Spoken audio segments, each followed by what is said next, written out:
Advocate Satheesh Vasant വരാൻ ഒരല്പം വൈകി, അല്പമല്ല ഏകദേശം പകുതി സമയം പിന്നിടുന്നു.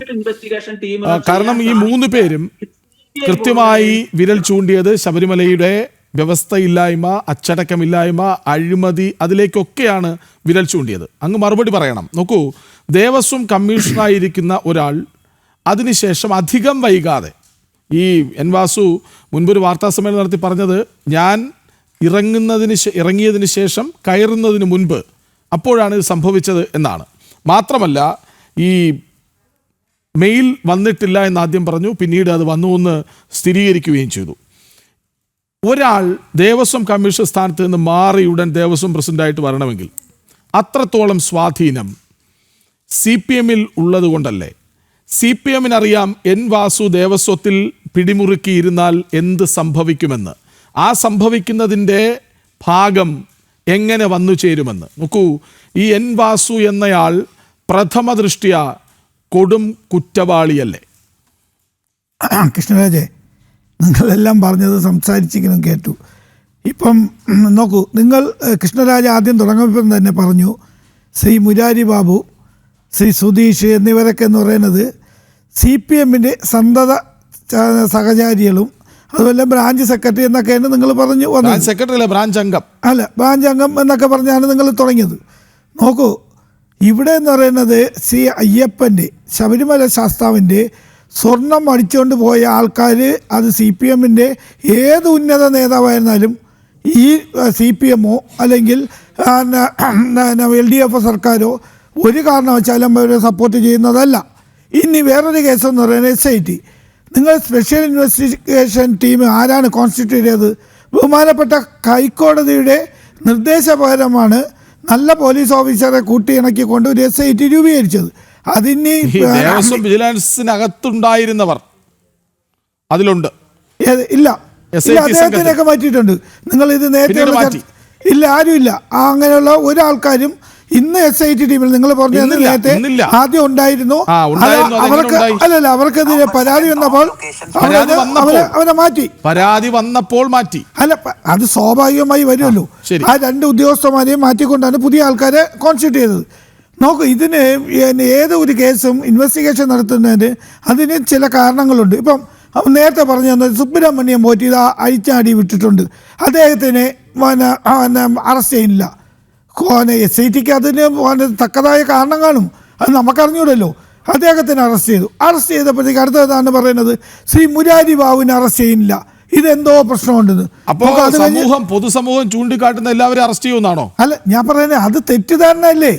അത് ഒരു പോലീസ്, ഒരു ഇൻവെസ്റ്റിഗേഷൻ ടീമിന് അവർക്ക് മനസ്സിലാവണം ഇദ്ദേഹം ഇതിൽ ഉൾക്കൊള്ളും. നിങ്ങൾ ഇപ്പം മാധ്യമപ്രവർത്തകരും നിങ്ങൾ പറഞ്ഞ പോലെ സാമൂഹിക ആൾക്കാരും പറയും പോലെ അല്ല ഒരു ഇൻവെസ്റ്റിഗേഷൻ ടീമിന്. അതിന് പ്രത്യേക ഇതുണ്ട്. അതുപോലെ തന്നെ ഈ ഇൻവെസ്റ്റിഗേഷൻ ടീമിൻ്റെ ഈ റിപ്പോർട്ടുകളെല്ലാം ഹൈക്കോടതിയെ അപ്പോഴപ്പം അറിയിക്കുകയാണ്.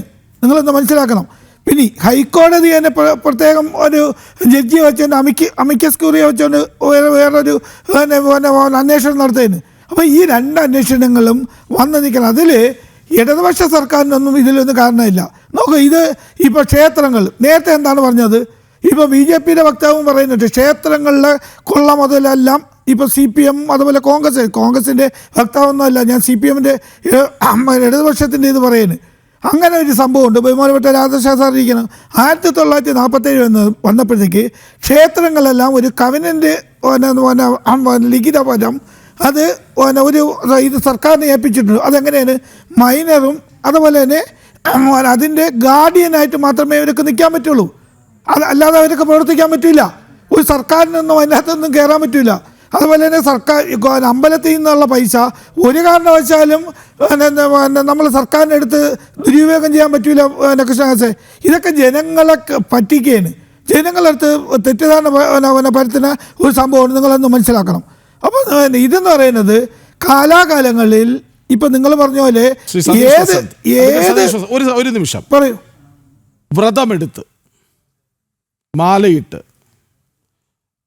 കല്ലും മുള്ളും ചവിട്ടി ശരണം വിളിച്ച് ശബരിമലയിലെത്തി 8 മണിക്കൂർ 10 മണിക്കൂർ ക്യൂ നിന്ന് 18ാം പടി കയറി വീണ്ടും ഫ്ലൈ ഓവർ ചുറ്റി വന്ന് ഭഗവാനെ ഒന്ന് വണങ്ങി തിരിച്ചു പോകുന്ന സാധാരണ മനുഷ്യരുണ്ടല്ലോ, അവരല്ലേ പറ്റിക്കപ്പെടുന്നത്? അല്ല. അവരുടെ വിശ്വാസത്തെ അല്ലേ നിങ്ങൾ ചോദ്യം ചെയ്യുന്നത്? അല്ല, എന്നിട്ട് കൃഷ്ണരാജേ. ഈ അന്വേഷണത്തിൽ ആര് പറ്റിച്ചു എന്നാണ്?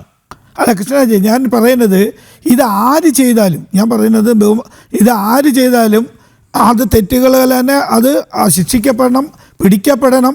അതിനെ അതിൻ്റെതായ രീതിയിലുണ്ട്. ഇപ്പം നിങ്ങൾ നേരത്തെ പറഞ്ഞല്ലോ, ഇപ്പം ഈ മുരാരി ബാബുവും ഈ ഇപ്പം സുധീഷൊക്കെ ഇവർക്കൊക്കെ അറിയാവുന്ന ഇത് ചെമ്പ് പൊതിഞ്ഞിട്ടുള്ള സ്വർണം പൊതിഞ്ഞിട്ടുള്ള പാളികളാണ്.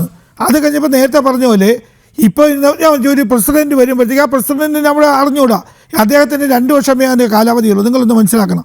ആ കാലാവധി വരുമ്പോഴത്തേക്ക് ഈ ഉദ്യോഗസ്ഥന്മാർ പറയുന്ന കാര്യങ്ങൾ മാത്രമേ അറിയാമോ. ഇപ്പോൾ രാധാകൃഷ്ണൻ സാർ ഇരിക്കണല്ലോ, അദ്ദേഹം വളരെ വ്യക്തമായിട്ട് തന്നെ പറഞ്ഞിട്ടുണ്ട്.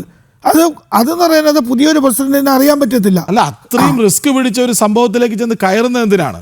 ഒന്നും പഠിക്കാതെ എങ്ങനെയാണ് മുന്നോട്ട് പോകാനാവും? അല്ല, ഞാൻ പറയുന്നത് ഞാൻ ഒരു സ്വർണം ഇപ്പം ഒരു അമ്പലത്തിൽ ഈ തിരുവാഭരണം കിട്ടും, അതുപോലെ തന്നെ സ്വർണ്ണങ്ങൾ കിട്ടും.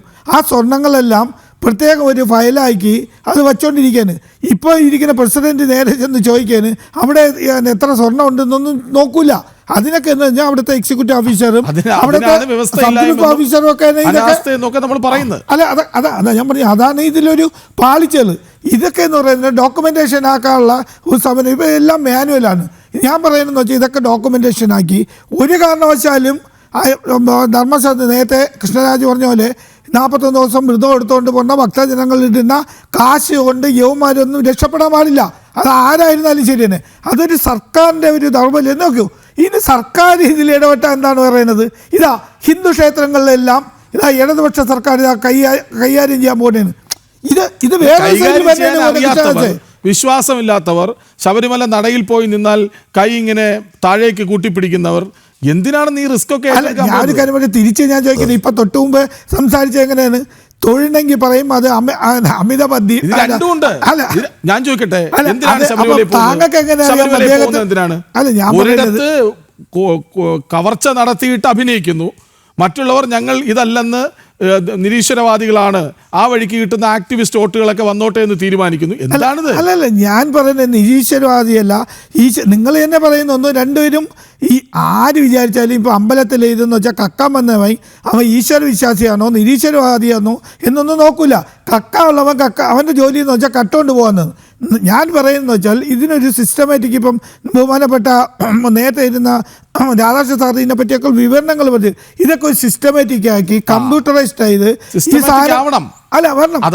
അതാണ് ചർച്ച. അതായത് ആവശ്യത്തിലേറെ സ്വർണം പണം ഒക്കെ വന്നു ചേരുന്ന ഒരിടത്ത് ഇത്ര കാലമായിട്ടും കോൺഗ്രസും CPM ഒക്കെ മാറി മാറി ഭരിച്ചിട്ടും അവരുടെ ദേവസ്വം മന്ത്രിമാരും അവർ ശുപാർശ ചെയ്യുന്ന ദേവസ്വം പ്രസിഡന്റുമാരും ദേവസ്വം കമ്മീഷണർമാരും ഒക്കെ വന്നിട്ടും ശബരിമലയിൽ ഇതുവരെ ഒരു സിസ്റ്റം ഉണ്ടായിട്ടില്ല. ശബരിമലയിൽ മാത്രമല്ല, ഏത് ക്ഷേത്രങ്ങളിലായിരുന്നാലും ഇങ്ങനെ വരുന്ന ഏത് ക്ഷേത്രങ്ങളിലായിരുന്നാലും അതിനൊരു സിസ്റ്റമാറ്റിക് കൊണ്ടുവരുന്നത് അത്യാവശ്യം. ഞാൻ നേരത്തെ ഒരു കാര്യം പറഞ്ഞില്ലേ, ഗവൺമെൻറ് കൂടുതലായിട്ട് ഈ ഹിന്ദു ക്ഷേത്രങ്ങളിൽ ഇടപെടുമ്പോഴത്തേക്ക് അതിന് പ്രത്യേക ഒരു ഇത് കാര്യങ്ങൾ, അത് ഹിന്ദു ക്ഷേത്രങ്ങൾ മാത്രമല്ല ഏത് പണ്ഡിത ക്ഷേത്രങ്ങളായിരുന്നാലും ഇപ്പം പള്ളികളിലായിരുന്നാലും മോസ്കുകളിലായിരുന്നാലും അവിടെ കൂടുതൽ ഗവൺമെൻറ് ഇടപെടുമ്പോഴത്തേക്ക് അതിന് അതിൻ്റേതായ ബുദ്ധിമുട്ട് വരും.